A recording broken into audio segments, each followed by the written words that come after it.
अगर आप भी ट्रेडिंग में बिगनर हैं या कंटिन्यूअस लॉसेस बुक कर चुके हैं और आप अपने ट्रेडिंग मिस्टेक्स को आइडेंटिफाई करना चाहते हैं तो यह वीडियो आपके लिए है।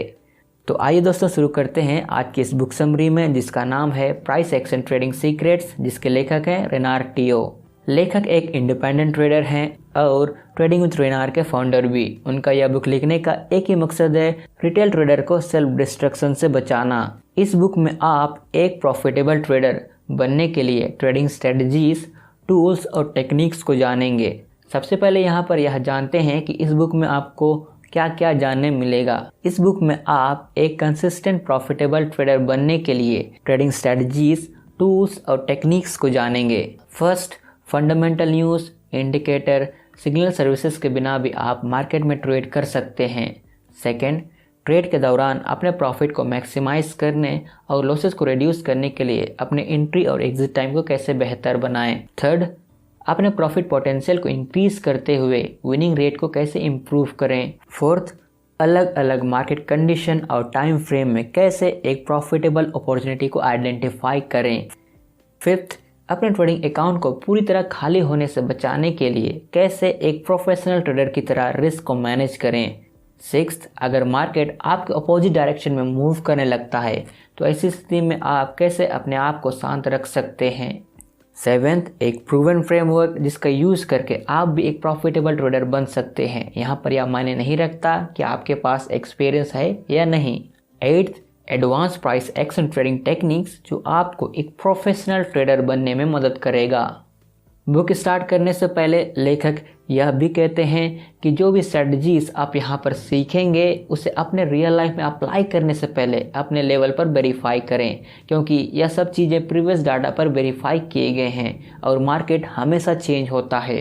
अगर आप भी प्राइस एक्शन से रिलेटेड इन बातों को जानना चाहते हैं तो वीडियो के अंत तक बने रहें। अगर आपने अब तक इस चैनल को सब्सक्राइब नहीं किया है तो तुरंत इसे सब्सक्राइब करें। तो चलिए स्टार्ट करते हैं। Chapter 1, The Natural Laws of Trading. First law, following a consistent set of action leads to consistent result. ये लो कहता है अगर आप लंबे समय तक पर्टिकुलर सेट ऑफ एक्शंस यानी कि अपने ट्रेडिंग प्लान को फॉलो करते हैं तो ही आपको कंसिस्टेंट रिजल्ट मिलेगा। Second law, you must have an edge in the market. ये लोग कहता है कि जब भी आप ट्रेड में लॉस करें तो आपका रिस्क अमाउंट कम होना चाहिए और जब भी आप ट्रेड में प्रॉफिट बुक करें तो प्रॉफिट अमाउंट रिस्क अमाउंट से ज़्यादा होना चाहिए। बिना एड्स के अगर आपके पास बेस्ट रिस्क मैनेजमेंट, डिसिप्लिन और साइकोलॉजी हो फिर भी आप एक लूजिंग ट्रेडर ही रहेंगे। Third low, the law of large numbers. ये लोग कहता है कि शॉर्ट रन में आपके रिजल्ट रैंडम हो सकते हैं बट लॉन्ग रन में आपके रिजल्ट आपके एक्सपेक्टेंसी के आसपास ही रहेगा। लेखक इसको एक एग्जाम्पल की मदद से समझाते हैं। जब एक कॉइन को टॉस किया जाता है तो हेड्स और टेल्स आने के 50-50% चांसेस होते हैं। जब एक ही कॉइन को 10 टाइम्स टॉस किया जाता है जिसमें 6 टाइम्स हेड्स और 4 टाइम्स टेल्स आता है, इसका मतलब यह नहीं होता कि हेड्स आने के 60% चांसेस हैं और टेल्स आने के 40%। और जब सेम कॉइन को 1000 टाइम्स टॉस किया जाता है तो हेड्स और टेल्स आने के चांसेस अप्रॉक्सीमेटली 50-50% चांसेस ही होते हैं। Fourth law, always take care of your downside. ये लोग कहता है अगर आपके पास मार्केट में एज हो फिर भी आप बिना प्रॉपर रिस्क मैनेजमेंट के आप एक लूजिंग ट्रेडर ही रहेंगे। यहाँ पर लेखक एग्जाम्पल देते हैं, पर्सन ए और पर्सन बी दोनों ही रिस्क रिवार्ड रेशियो 1:2 लेते हैं। यहाँ पर पर्सन बी अपने टोटल कैपिटल का 25% पर ट्रेड रिस्क लेता है जबकि पर्सन ए टोटल कैपिटल का ओनली 1% पर ट्रेड रिस्क लेता है। अगर दोनों के केसेस में इनिशियल 4 ट्रेड में स्टॉप लॉस हिट हो जाता है और बाकी ट्रेड बचे हुए अमाउंट पर करते हैं। पर्सन बी हर ट्रेड पर 25% का रिस्क लिया था और इनिशियल 4 ट्रेड में स्टॉप लॉस हिट हुआ, इसलिए total loss equal to number of losing trade into risk amount per trade जो कि 4×25 यानी 100% होता है। यहाँ पर पर्सन बी के केस में इनिशियल 4 ट्रेड में ही टोटल कैपिटल खत्म हो गया। अब देखते हैं पर्सन ए के केस में। पर्सन ए ने हर ट्रेड पर अपने कैपिटल का सिर्फ 1% रिस्क लिया था। पर्सन ए के भी इनिशियल 4 ट्रेड में स्टॉप लॉस हिट हुआ था और इसके बाद के 4 ट्रेड में प्रॉफिट। पर्सन ए के केस में आउटकम्स इस प्रकार होंगे: total loss equal to number of losing trade into risk amount per trade, मतलब 4 into 1 equal to 4%। Total profit number of profit trade into reward percent per trade, मतलब 4 into 2 equal to 8%। यहाँ पर person A का net profit 8% minus 4% equal to 4% है। यहाँ पर person A का person B के कंपैरिजन में ज़्यादा बेहतर रिस्क मैनेजमेंट था। Fifth law, you need money to make money. यहाँ पर लेखक एग्जाम्पल की मदद से समझाते हैं, अगर आप पर ईयर एवरेज 20% प्रॉफिट बनाते हैं तो $1000 पर आपको $200 पर ईयर मिलते हैं। $100,000 पर आपको $20,000 पर ईयर मिलते हैं और $1 million पर आपको $200,000 मिलते हैं। यहाँ पर आपको मालूम चल गया होगा कि आपका रिटर्न अमाउंट आपके ट्रेडिंग अकाउंट पर डिपेंड करता है। Sixth low, you make big money by compounding your returns. आपने लो 5 में देखा कि आपका एवरेज रिटर्न अमाउंट आपके ट्रेडिंग अकाउंट पर डिपेंड करता है, इसलिए जब आप अपने पर ईयर एवरेज प्रॉफिट को अपने ट्रेडिंग अकाउंट में ऐड करते जाते हैं तो आपका रिटर्न भी कंपाउंड होता चला जाता है। Seventh law, there is no best trading strategies out there. यहाँ पर लेखक कहते हैं कि बेस्ट का meaning person to person change होता है। किसी के लिए लो कैपिटल रिक्वायरमेंट होता है तो किसी के लिए हाई रिटर्न बेस्ट होता है और यह लिस्ट बढ़ती जाती है। Eighth law, no trading strategies work all the time. अगर आप चाहते हैं कि आपका ट्रेडिंग स्ट्रेटजीज हर टाइम काम करे तो मार्केट कंडीशन को भी सेम ही रहना पड़ेगा, जो कि पॉसिबल नहीं है, इसलिए कोई भी स्ट्रेटजीज हर वक्त काम नहीं करता है। Ninth law, the secret to making money every day. ये लो कहता है कि आपके प्रॉफिट बनाने का प्रोबेबिलिटी आपके फ्रीक्वेंसी ऑफ ट्रेड पर डिपेंड करता है। जितना ज़्यादा आप ट्रेड करेंगे उतना ही ज़्यादा प्रॉफिट बनाने के चांसेस भी बढ़ जाते हैं, बट ये लो रिटेल ट्रेडर के लिए नहीं है, क्योंकि रिटेल ट्रेडर एक दिन में लार्ज नंबर ऑफ ट्रेड नहीं ले सकता है। अगर ऐसा करता है तो कमीशन फ़ी बहुत ज़्यादा बढ़ जाता है, इसलिए ये लो सिर्फ हाई फ्रीक्वेंसी ट्रेडिंग फर्म के लिए अप्लीकेबल है। 10th low, trading is get rich slow scheme. यहाँ पर लेखक आपको यह कहना चाहते हैं कि अगर आप बहुत बड़ा प्रॉफिट कम टाइम में बनाना चाहते हैं तो रिस्क अमाउंट भी बड़ा ही होता है, जो रिस्क मैनेजमेंट के हिसाब से सही नहीं है। इसलिए आपको ट्रेडिंग एक बिजनेस की तरह ट्रीट करना होगा। आप अपने रिटर्न प्रॉफिट अमाउंट को 2 तरीकों से बढ़ा सकते हैं, फर्स्ट अकाउंट साइज और दूसरा परसेंटेज ऑफ रिटर्न। यहाँ पर आपको लेखक अकाउंट साइज को बढ़ाने पर जोर देते हैं ताकि आप कंपाउंडिंग का फ़ायदा उठाएं। Chapter 2, what is price action trading and how does it works. आपने बहुत से लोगों को यह कहते हुए सुना होगा कि शेयर प्राइस तब बढ़ती है जब नंबर ऑफ बायर्स सेलर के कंपैरिजन में ज़्यादा होते हैं, बट यह एक्चुअल में मेन रीज़न नहीं है प्राइस के बढ़ने का। इसको एक एग्जाम्पल की मदद से समझते हैं। मान लिया 100 बायर्स हैं, जिसमें से हर कोई गूगल के एक शेयर खरीदना चाहता है और सेम टाइम एक ही सेलर है 1 मिलियन शेयर को बेचना चाहता है। यहाँ पर शेयर की कीमत बढ़ेगी या फिर घटेगी। सेलिंग प्रेशर बाइंग प्रेशर से ज़्यादा होने के कारण शेयर की कीमत घटेगी। अब देखते हैं, अगर आप प्राइस एक्शन को सीख लेते हैं तो ट्रेडिंग में आपको क्या क्या बेनिफिट मिल सकता है। फर्स्ट बेनिफिट, आपको ट्रेड करने के लिए फंडामेंटल न्यूज़ की ज़रूरत नहीं होती है, आप इसे इग्नोर कर सकते हैं। ट्रेडिंग में सबसे ज़्यादा इम्पॉर्टेंट आपके लिए होता है प्राइस। अगर आप न्यूज़ के बेसिस पर ट्रेड करते हैं तो हो सकता है कि आप एक बेस्ट ट्रेड को मिस कर सकते हैं। अगर आप लंबे समय से इस मार्केट में हैं तो आपको यह मालूम होगा कि कभी कभी नेगेटिव न्यूज़ होने के बावजूद भी शेयर की कीमत बढ़ जाती है। इसलिए अगर आप प्राइस को फॉलो करते हैं तो आपके बेस्ट ट्रेड को मिस करने के चांसेस भी घट जाते हैं। यहाँ पर लेखक कहते हैं कि फाइनेंशियल न्यूज़ वालों के पास नेगेटिव और पॉजिटिव न्यूज़ दोनों होते हैं। जब मार्केट ऊपर जाती है तो पॉजिटिव न्यूज़ दिखाते हैं और जब भी प्राइस घट जाती है तो नेगेटिव न्यूज़ बता देते हैं। इसलिए हर समय मार्केट में नेगेटिव न्यूज़ और पॉजिटिव न्यूज़ दोनों होते हैं। सेकंड प्रॉफिट, अगर प्राइस को डायरेक्टली देखते हैं तो आपका मैनिपुलेशन होने के चांसेस बहुत कम है। यहाँ पर अगर आपको इंडिकेटर प्रॉपर तरीके से यूज़ करना नहीं आता है तो आप इंडिकेटर के रीडिंग से मैनिपुलेट हो सकते हैं। इसको एक एग्जांपल से देखते हैं। मान लिया करंट मार्केट कंडीशन में RSI इंडिकेटर ओवरबॉट रीडिंग दिखा रहा है और सेम टाइम अगर इसी इंडिकेटर की सेटिंग में कुछ चेंजेस कर दिए जाते हैं तो यही इंडिकेटर ओवरसोल्ड रीडिंग दिखाएगा। प्राइस में किसी तरह का फॉर्मूला नहीं लगता है, ना ही किसी तरह के एडजस्टमेंट होता है। प्राइस भी मैनिपुलेट होता है बट बहुत कम होता है। जब कम लिक्विड मार्केट में डीपर पॉकेट्स एंट्री करते हैं तो थोड़ा बहुत मैनिपुलेशन हो जाता है। थर्ड बेनिफिट, आप अपने एंट्री और एग्जिट टाइम को बेहतर बना सकते हैं। अगर आप इंडिकेटर यूज़ करते हैं, प्राइस के मूव होने के बाद ही इंडिकेटर आपको रीडिंग दिखाता है। इस तरह थोड़ा टाइम के लिए लेट हो जाते हैं एंट्री में। अगर आप प्राइस को फॉलो करते हैं तो जैसे ही प्राइस में आपको एंट्री सिग्नल मिलता है आप एंट्री कर सकते हैं। फोर्थ बेनिफिट, अलग अलग मार्केट कंडीशन में ट्रेड करने के लिए आपके पास एक फ्रेमवर्क है। जिस तरह से आपको एक घर बनाने के लिए डिज़ाइन और लेआउट की ज़रूरत पड़ती है, उसी तरह ट्रेडिंग में भी फ्रेमवर्क की ज़रूरत पड़ती है। इसमें आपको यह प्लान करना होता है कि कब आपको खरीदना है, कब आपको बेचना है और कब आपको मार्केट से बाहर रहना है।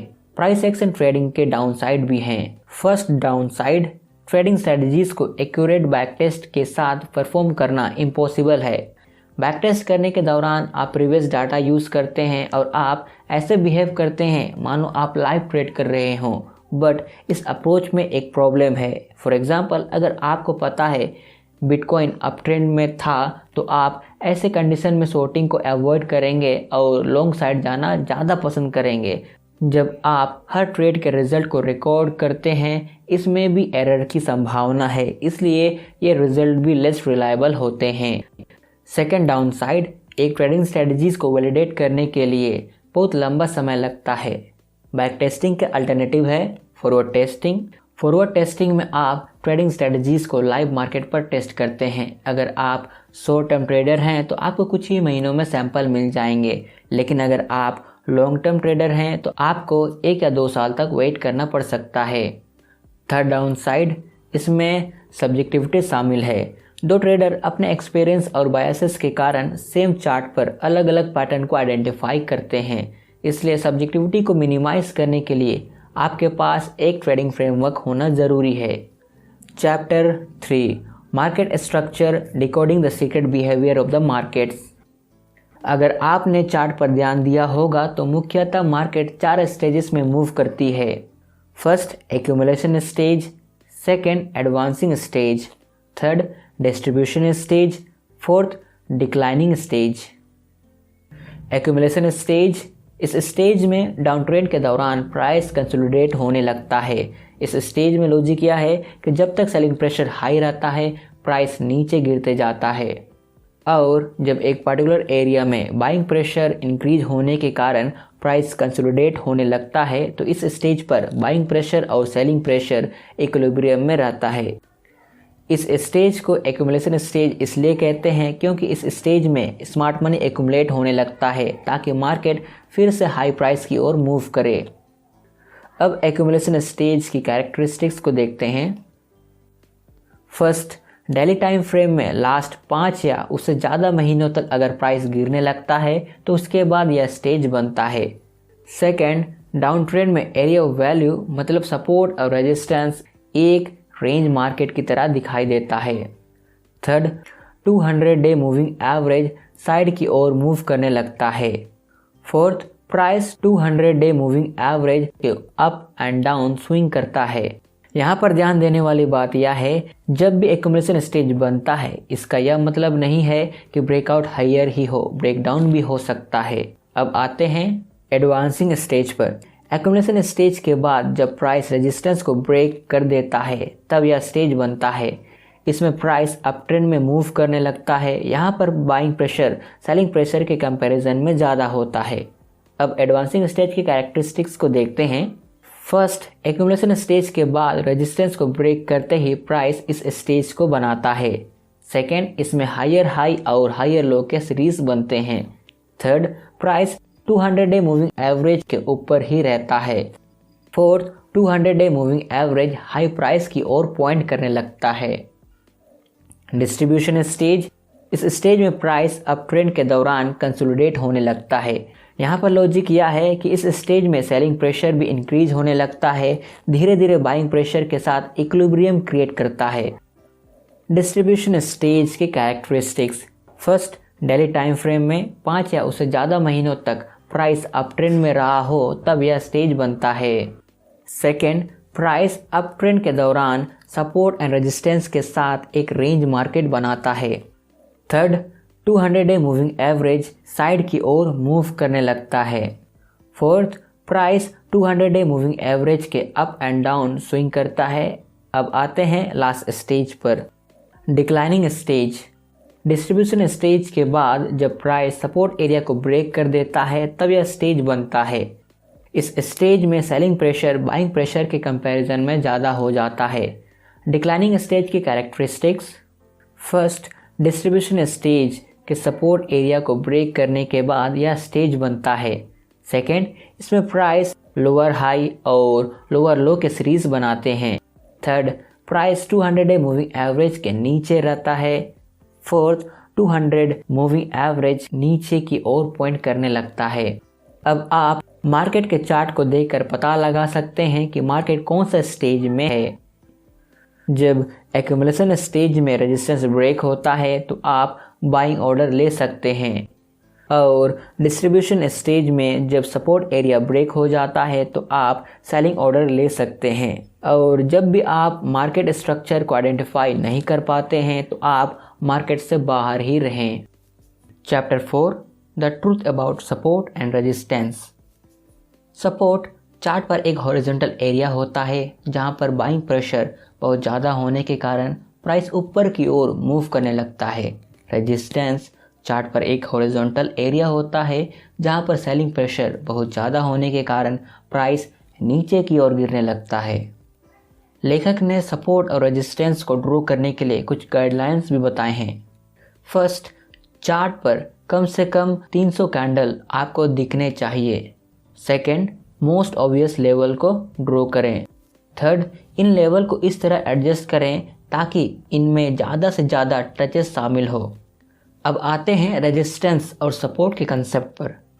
फर्स्ट, शॉर्ट टाइम पीरियड में जितनी बार प्राइस सपोर्ट और रेजिस्टेंस को टेस्ट करता है ये लेवल उतना ही कमज़ोर होते जाता है। यहाँ पर लेखक ये भी कहते हैं कि अधिकतर ट्रेडिंग बुक्स इसके अगेंस्ट में बताते हैं। लेखक अपने इस स्टेटमेंट के लिए रीज़न भी देते हैं। मार्केट जब सपोर्ट एरिया से रिवर्स होता है बाइंग प्रेशर के ज़्यादा होने के कारण, इसका मतलब है buying pressure institution, hedge fund या बैंक द्वारा क्रिएट किया गया है।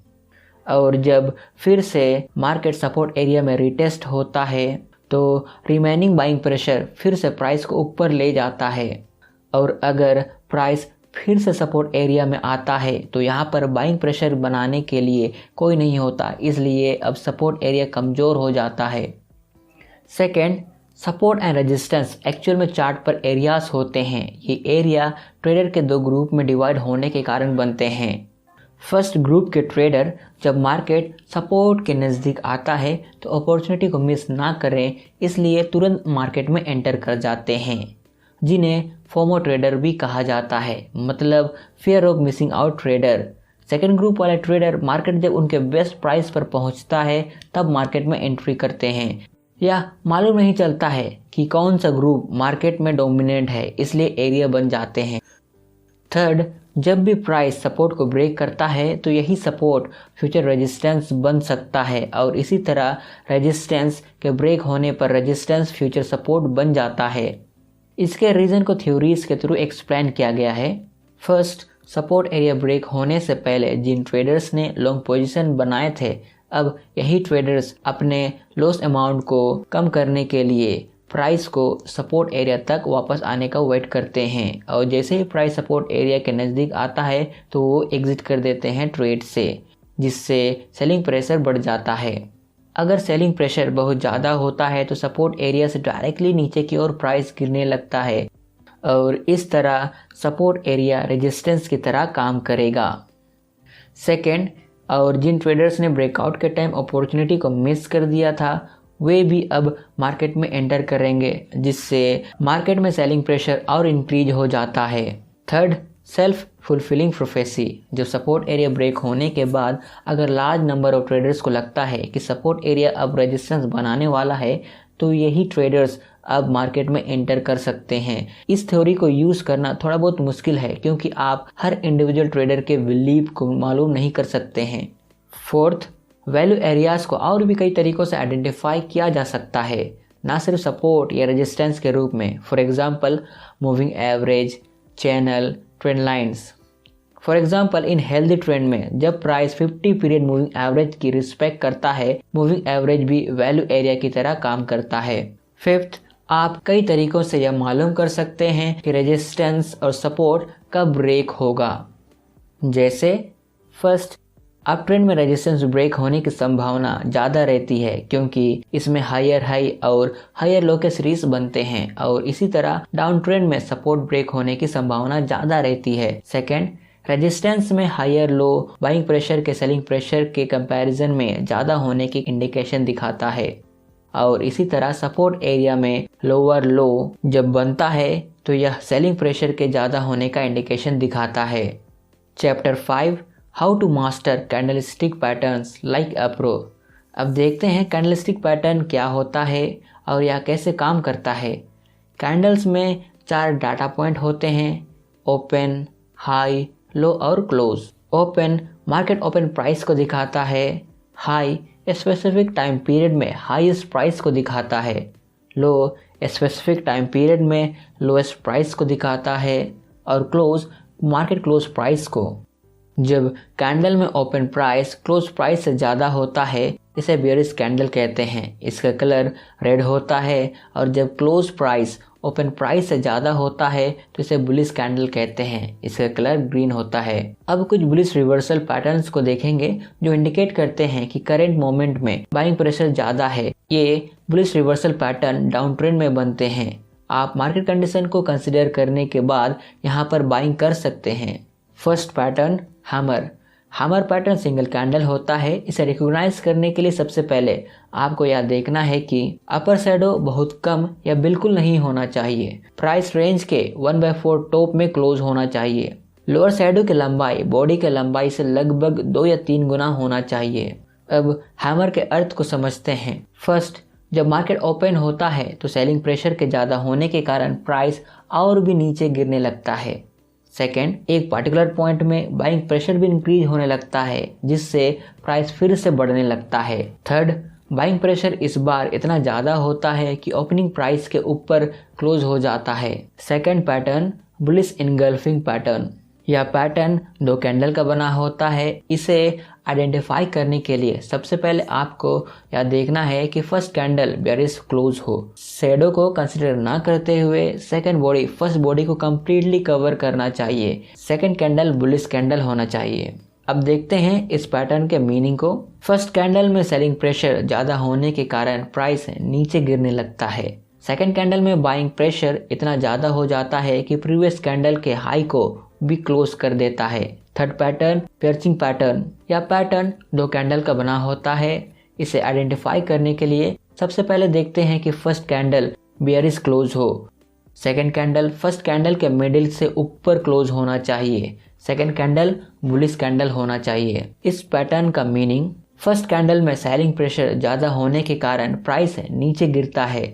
सेकेंड कैंडल में बाइंग प्रेशर भी इंक्रीज होने लगता है जिससे सेकेंड कैंडल का क्लोज प्रीवियस कैंडल के मिडिल से भी ऊपर क्लोज होता है। Fourth pattern tweezer bottom.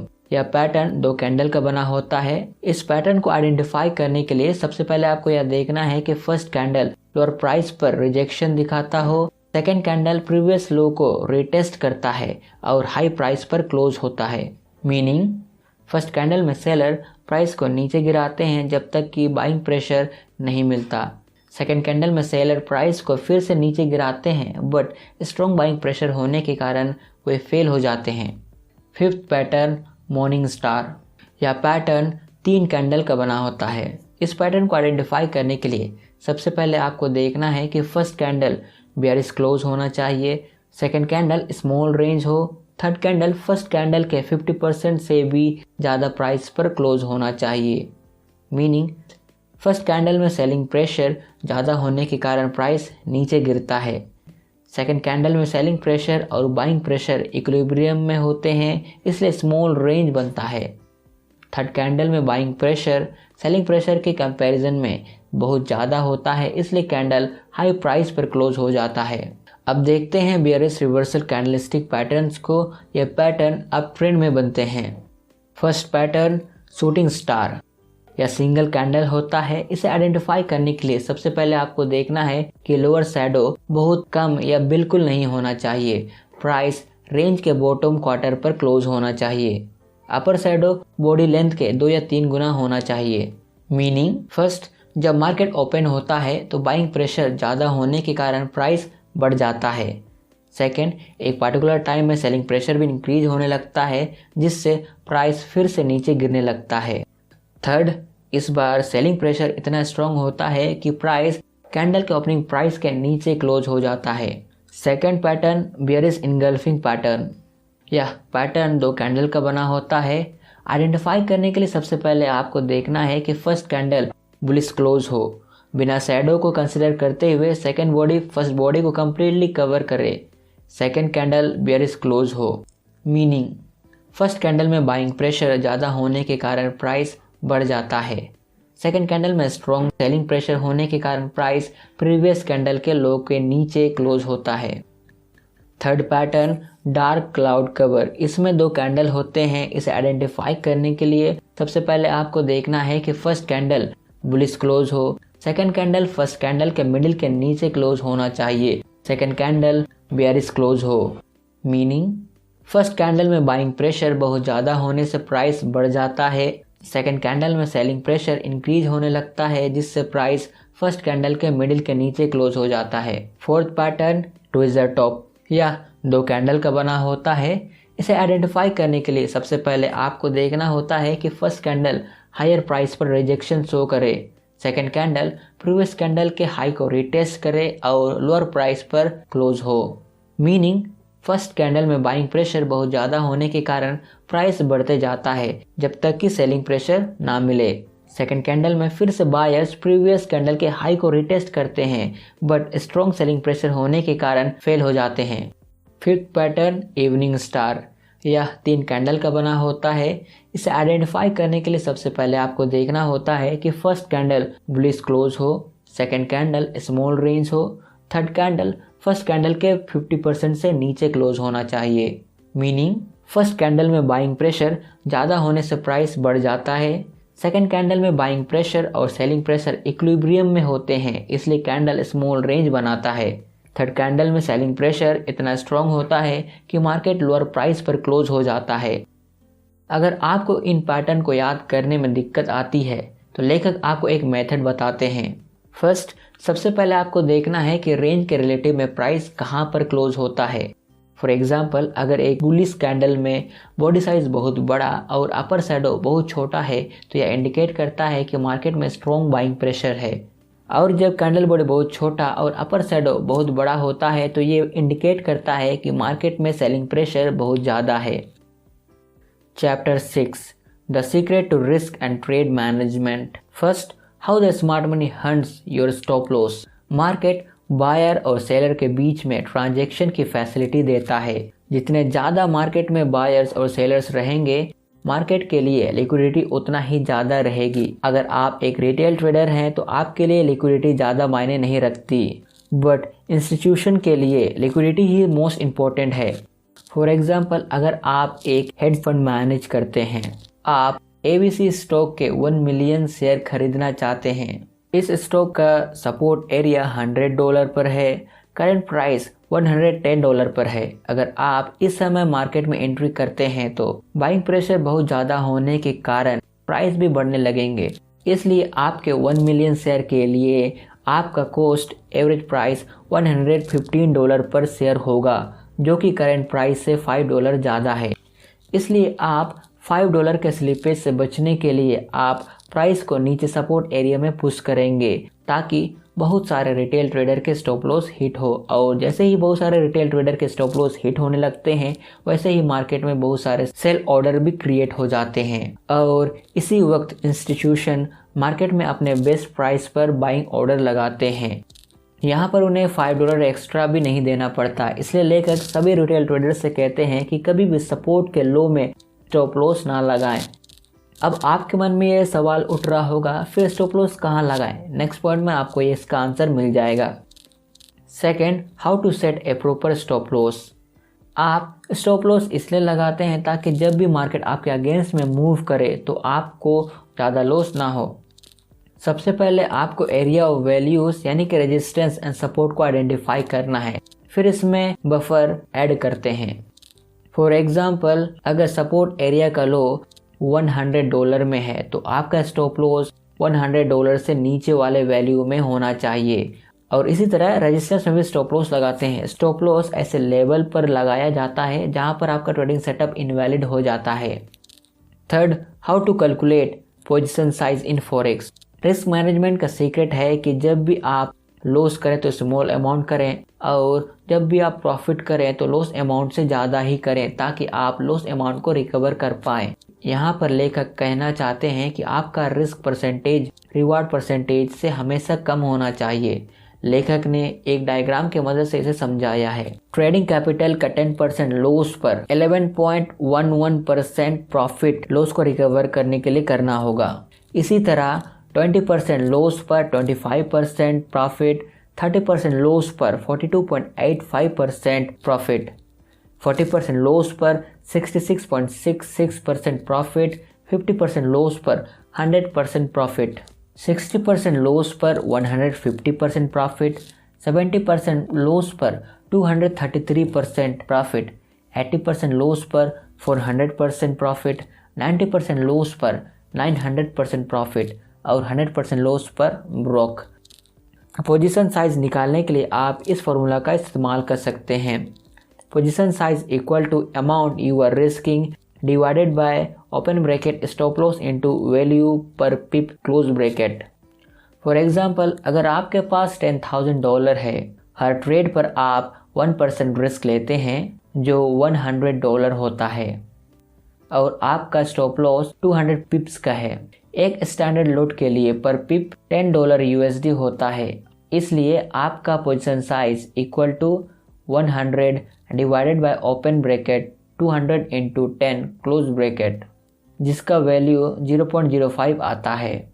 इस ट्रेड में अगर आपका स्टॉप लॉस हिट हो जाता है तो आपका मैक्सिमम $100 का नुकसान होगा, जो कि आपके ट्रेडिंग अकाउंट का सिर्फ 1% है। अगर आप स्टॉक्स में ट्रेड करते हैं तो आइए देखते हैं कैसे आप उसमें भी पोजीशन साइज निकाल सकते हैं। यहाँ पर फॉर्मूला होगा position size equal to amount you are risking divided by size of your stop loss. For example, आपके ट्रेडिंग अकाउंट में टोटल $50,000 है और इसका 1% $500 है जो रिस्क अमाउंट है। आप ABC के शेयर को 118.5 पर शेयर खरीदना चाहते हैं। आपका स्टॉप लॉस होगा $2.50 का। आपका स्टॉप लॉस $2.50 का है, इसलिए position size equal to 500 divided by 2.5 means 200 share. अब आपको यह पता करना है कि जब मार्केट आपके फेवर में मूव करता है तो कब आपको एग्जिट लेना है। यहाँ पर लेखक एग्जिट करने के 3 तरीके बताते हैं। फर्स्ट, जब आप एक स्विंग को कैप्चर करते हैं तो अपोजिंग प्रेशर के स्ट्रॉन्ग होने के इंडिकेशन के साथ ही ट्रेड से एग्जिट कर दें। इसमें आपको एक एडवांटेज मिलता है कि आप मार्केट रिवर्स होने से पहले एग्जिट कर देते हैं। इसका डिसएडवांटेज यह है कि आप बहुत बड़े मूव को कैप्चर करने से मिस कर देंगे। सेकेंड, अगर आप बिग मूव को कैप्चर करना चाहते हैं तो आपको ट्रेलिंग स्टॉप लॉस का यूज़ करना होगा। जैसे जैसे मार्केट आपके फेवर में मूव करेगा आपको trailing stop loss higher price पर मूव करते जाना है। एडवांटेज, अगर आपने बिग मूव को कैप्चर कर लिया है तो आपको बहुत बड़ा प्रॉफिट मिलता है। डिसएडवांटेज, आप मार्केट में 30 to 45% ही बिग मूव को कैप्चर कर सकते हैं और आपको अपने प्रॉफिट में से 30 to 50% का लॉस करना पड़ सकता है। साइकोलॉजिकली बिग मूव को कैप्चर कर पाना बहुत मुश्किल होता है। आप अपने स्टॉप लॉस को ट्रेल करने के लिए moving average, average true range, market structure का हेल्प ले सकते हैं। फॉर एग्जांपल, अगर आप मूविंग एवरेज का यूज करते हैं और अप ट्रेंड में ट्रेड लिए हैं तो आप तब तक ट्रेड से एग्जिट नहीं करते हैं जब तक कि प्राइस मूविंग एवरेज को क्रॉस ना करे। Third, hybrid approach. इस मेथड में टारगेट हिट होने के बाद पोजीशन साइज के कुछ पोर्शन को एग्जिट कर दिया जाता है और रिमेनिंग पोर्शन को बिग मूव को कैप्चर करने के लिए होल्ड किया जाता है। यहाँ पर लेखक कहते हैं कि फर्स्ट टारगेट हिट होने के बाद 50% से ज़्यादा पोर्शन एग्जिट नहीं करना है, क्योंकि अगर इससे ज़्यादा एग्जिट कर दिया जाता है तो ज़्यादा डिफरेंस नहीं आएगा। डिसएडवांटेज, फर्स्ट, अगर मार्केट आपके फेवर में मूव करता है तो कभी भी आपको फुल साइज पर प्रॉफिट नहीं मिलेगा, क्योंकि आपने पहले ही कुछ पोर्शन को एग्जिट कर दिया है। सेकंड, अगर मार्केट फर्स्ट टारगेट हिट होने के बाद रिवर्स हो जाता है तो आपको रिमेनिंग पोर्शन पर थोड़ा बहुत लॉस बुक करने पड़ेंगे। Chapter 7, trading formulas, how to develop winning strategies to beat the markets. First, the MAEE formula. यहाँ पर M से मार्केट स्ट्रक्चर, A से एरिया वैल्यू, थर्ड E से एंट्री ट्रिगर और लास्ट E से एग्जिट होता है। मार्केट स्ट्रक्चर में आपको मार्केट का करंट स्टेज आइडेंटिफाई करना होता है। अगर आप मार्केट स्टेज को आइडेंटिफाई नहीं कर पाते हैं तो आपके लिए अच्छा होगा कि आप मार्केट से बाहर ही रहें। एरिया वैल्यू में सपोर्ट, रेजिस्टेंस, ट्रेंड लाइंस और चैनल जैसे वैल्यू एरिया आते हैं जहां पर आप ट्रेड में एंटर कर सकते हैं। एंट्री ट्रिगर में candlestick reversal patterns, chart patterns, indicators crossing a certain value जैसी चीज़ें आपको यह बताती हैं कि ट्रेड में कब एंट्री करना है। एग्जिट में दो बातें याद रखनी है। फर्स्ट, जब मार्केट आपके अगेंस्ट में मूव करे तो स्टॉप लॉस हिट होते साथ ही ट्रेड से एग्जिट करना है। सेकंड, और जब मार्केट आपके फेवर में मूव करे तो आप टारगेट हिट होते साथ ही एग्जिट कर सकते हैं या फिर अपने स्टॉप लॉस को ट्रेल कर सकते हैं। MAEE फॉर्मूला के bonus tips. First, power move into an area of value. Value area में बड़े कैंडल आते हुए दिखते हैं। इनमें थोड़ा सा या कोई पुल बैक नहीं होता है। यहाँ पर बिग बॉडी कैंडल इसलिए आते हुए दिखते हैं क्योंकि बाइंग प्रेशर यहाँ पर बहुत कम होता है। जब प्राइस नीचे गिरने लगता है तो लोएस्ट प्राइस पर न्यू बायर्स मिल जाते हैं। प्राइस थोड़ा सा पुल बैक होता है। मार्केट में जब लिक्विडिटी गैप आती है, यानी कि बाइंग प्रेशर और सेलिंग प्रेशर दोनों में से कोई एक अगर दूसरे के कंपैरिजन में बहुत कम होता है तो प्राइस कंटिन्यूअसली एक डायरेक्शन में मूव करता है। Second, strong price rejection. For example, अगर बेयरिश इनगल्फिंग पैटर्न में सेकंड कैंडल फर्स्ट कैंडल के कंपैरिजन में बहुत बड़ा होता है तो ये स्ट्रॉन्ग प्राइस रिजेक्शन को शो करता है। और यदि सेकंड कैंडल फर्स्ट कैंडल से थोड़ा सा ही बड़ा होता है तो यह वीक प्राइस रिजेक्शन को शो करता है। थर्ड, एरिया जितना ज़्यादा सिग्निफिकेंट होता है उतना ही स्ट्रॉन्ग रिवर्सल भी होता है। Second, the MBEE formula. यहाँ पर M market structure, B buildup, third entry trigger और लास्ट E एग्जिट शो करता है। बिल्डअप एक टाइट कंसोलिडेशन रेंज होता है या फिर आप कह सकते हैं कि यह एक नैरो रेंज कैंडल्स का सीरीज है। अगर रेजिस्टेंस के आसपास बिल्डअप बनता है तो उसके दो मीनिंग निकलते हैं। फर्स्ट, बायर्स रेजिस्टेंस में भी हाई प्राइस पर खरीदने के लिए तैयार हैं। सेकंड, यहाँ पर सेलिंग प्रेशर बहुत कम होने के कारण प्राइस नीचे नहीं गिरता।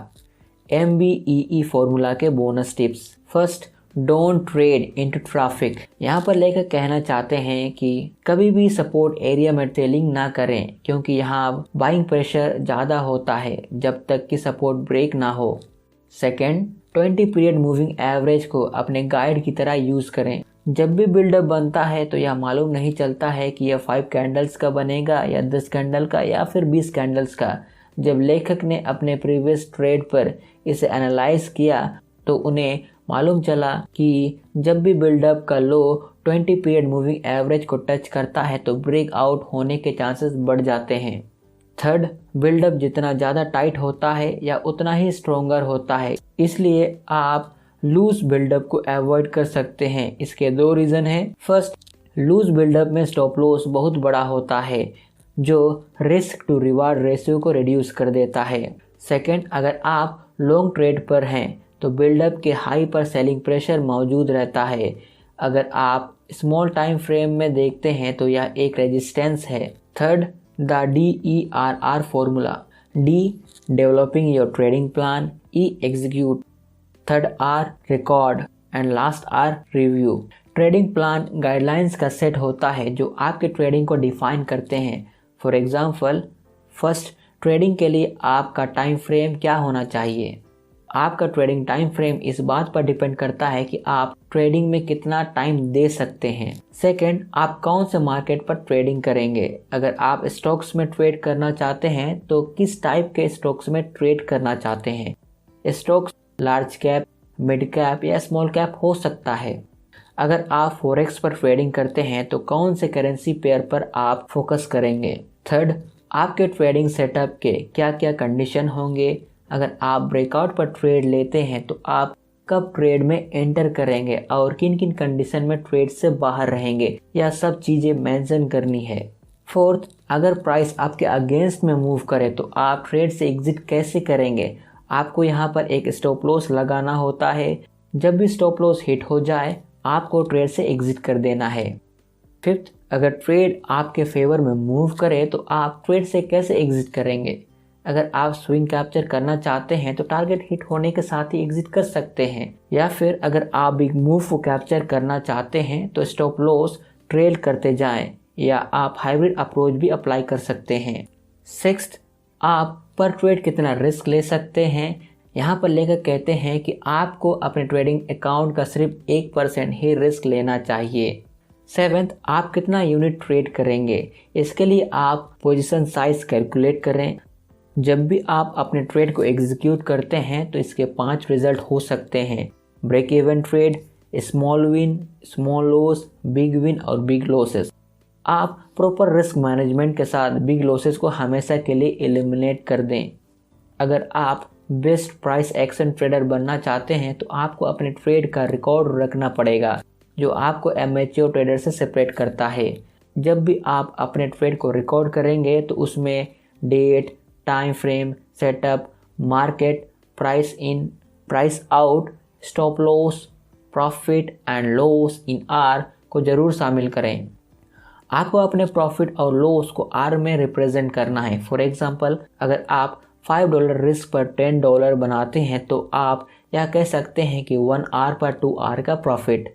इसके साथ ही आपको 3 टाइप्स के चार्ट को सेव करना है। First, higher time frame chart. Second, entry time frame chart. Third, trade complete होने के बाद का चार्ट। आप हाई टाइम फ्रेम चार्ट से यह मालूम कर सकते हैं कि बिग पिक्चर में आप कहां पर हैं। ट्रेड कंप्लीट होने के बाद के चार्ट से आप प्रॉफिट और लॉस को एनालाइज करने के लिए रखें। अब आते हैं इस चैप्टर के लास्ट टॉपिक पर, जो है रिव्यू। अपने एक्सपेक्टेंसी को कैलकुलेट करने के लिए लेखक एक फॉर्मूला बताते हैं यहाँ पर। Expectancy equal to open bracket winning percent into average win close bracket minus open bracket losing percent into average loss close bracket minus open bracket commission plus slippage close bracket. For example, आपका winning rate और losing rate 50-50% है। Average win $1000 है और average loss $500 है और commission and slippage $10 का है। अगर आपका एक्सपेक्टेंसी पॉजिटिव आता है तो आपका स्ट्रेटजी पास मार्केट में एडिज है। अब आपको ऐसे पैटर्न को आइडेंटिफाई करना है जिसमें आपके विनिंग का चांसेस बढ़ जाते हैं और सिमिलर पैटर्न पर ट्रेड करने का फोकस करें। ऐसे पैटर्न को आइडेंटिफाई करें जिसमें आपका लॉस हुआ हो और इस तरह का पैटर्न पर ट्रेड नहीं करें। अगर आप लार्ज लॉसेस से बचना चाहते हैं तो कभी भी अपने रूल्स को ब्रेक नहीं करें। Chapter 8 advanced price action trading techniques. Technique 1 pre breakout technique. How to enter a breakout before the breakout. Breakout होने से पहले कैसे ब्रेकआउट में एंटर करें। अगर आपके एंट्री टाइम फ्रेम में बिल्डअप बनता है तो लोअर टाइम फ्रेम में बिल्डअप के लो पर प्राइस रिजेक्शन को देखें। अगर आपको प्राइस रिजेक्शन दिखता है तो हायर टाइम फ्रेम में रेजिस्टेंस ब्रेकआउट हो सकता है। Second technique, not all trends are created equal. कोई ट्रेंड स्ट्रॉन्ग है, हेल्थी है या फिर वीक है या पुल बैक के डेप्थ पर डिपेंड करता है। स्ट्रॉन्ग अप ट्रेंड में रिट्रेसमेंट 38% से अधिक नहीं होता और प्राइस के लिए 20 पीरियड मूविंग एवरेज सपोर्ट का काम करता है। एक हेल्दी अप ट्रेंड में रिट्रेसमेंट 50% से ज़्यादा नहीं होता और 50 पीरियड मूविंग एवरेज प्राइस के लिए सपोर्ट का काम करता है। वीक अप ट्रेंड में कम से कम 62% रिट्रेसमेंट होता है और प्राइस 200 मूविंग एवरेज के आसपास सपोर्ट बनाता है। Third technique, don't trade in the direction of the trend when the price is over stressed. For example, एक हेल्दी अप ट्रेंड में प्राइस 50 पीरियड मूविंग एवरेज के अप एंड डाउन स्विंग करता है। जब प्राइस 50 मूविंग एवरेज से बहुत ज़्यादा दूर होता है, अगर आप ट्रेड लेते हैं तो आपका स्टॉप लॉस बहुत बड़ा होता है, जो आपके ट्रेड सेटअप के लिए इनवैलिड है। Fourth technique, how to identify hidden strength and weakness in the markets. Market कभी भी स्ट्राइट लाइन में मूव नहीं करता है, पुलबैक आपको देखने मिलेगा ही। अगर ट्रेडिंग मूव्स स्ट्रॉन्ग है तो सेम डायरेक्शन में लार्ज कैंडल्स का रेंज बनेगा और अपोजिट साइड में कैंडल्स के साइज छोटे होते जाएंगे। Fifth technique, how to tell when the market is exhausted and about to reverse. जब मार्केट ओपन होता है तो यह पर डे एक लिमिट रेंज में ही मूवमेंट करता है, जिसे वोलेटिलिटी बोल सकते हैं।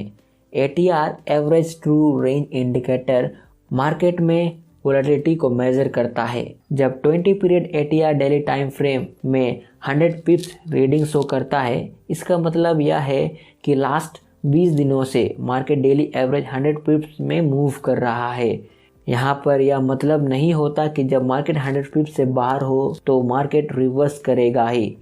अगर आप इसके साथ candlestick patterns, market structure, support and resistance का यूज़ करते हैं तो रिवर्सल को फिल्टर कर सकते हैं। Sixth technique, not all markets are created equal. यहाँ पर लेखक एक सिंपल ट्रेंड फॉलोइंग सिस्टम को अप्लाई करते हैं डिफरेंट मार्केट में। प्रीवियस डे का हाई ब्रेक होने पर लॉन्ग पोजीशन बनाते हैं, तब तक पोजीशन को होल्ड करते हैं जब तक कि प्रीवियस डे का लो ब्रेक नहीं होता, और लो ब्रेक होते ही शॉर्ट पोजीशन बनाते हैं और शॉर्ट पोजीशन को तब तक होल्ड करके रखते हैं जब तक कि प्रीवियस डे का हाई ब्रेक नहीं होता है। इसी प्रोसेस को रिंस और रिपीट करते हैं। अगर प्राइस आपके फेवर में मूव करता है तो आप पैसा बनाएंगे, और अगर प्राइस आपके अगेंस्ट में मूव करता है तो आप पैसा लॉस करेंगे। अगर आप इस सिंपल सिस्टम को दो अलग अलग मार्केट पर अप्लाई करते हैं तो आपको रिजल्ट भी अलग अलग मिल सकता है। एक मार्केट में हो सकता है कि प्राइस आपके फेवर में मूव करे और दूसरे में आपके अपोजिट। Seventh technique, how to manage your trades like a pro using higher time frame. इसको एग्जांपल से समझते हैं। जब हायर टाइम फ्रेम में स्ट्रॉन्ग अप ट्रेंड हो और आप स्मॉल टाइम फ्रेम पर ट्रेड कर रहे हैं, यहाँ पर आप बिग मूव को कैप्चर कर सकते हैं। आप हायर टाइम फ्रेम की मदद से यह डिसाइड कर सकते हैं कि ट्रेड के दौरान आपको स्विंग लेना है, बिग मूव को कैप्चर करना है या फिर हाइब्रिड अप्रोच अपनाना है। Eighth technique, how to tell when the market is about to make a big move. अगर आप लंबे समय तक मार्केट में ध्यान दिए हैं, आपको मालूम होगा कि मार्केट लो वोलेटिलिटी से हाई वोलेटिलिटी में मूव करता है या फिर हाई वोलेटिलिटी से लो वोलेटिलिटी में। अगर मार्केट स्ट्रक्चर एक्यूमुलेशन है और इसका रेजिस्टेंस ब्रेकआउट हो जाता है तो आप एक बिग मूव को कैप्चर कर सकते हैं। यहाँ पर यह बुक समरी समाप्त होता है। इसी तरह के बुक समरीज को सुनने के लिए इस चैनल को सब्सक्राइब करें।